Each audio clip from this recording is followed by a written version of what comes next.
Hello guys, yan. Dito tayo ngayon sa Discovery Primea. So, hello.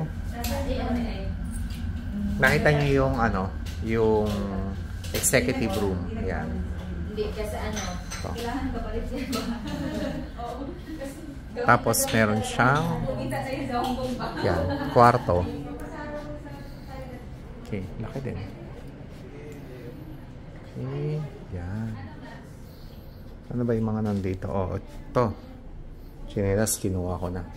Tapos, itong kanilang CR. Sauna. Maganda yung mga facilities dito, kaya lagi kami nandito. Yan. Every time may mga meetings, dito kami. Okay? So, yan. Malaki. Malaki yung room. Alright guys, so yun lang. 2 days muna kami dito. Bye-bye.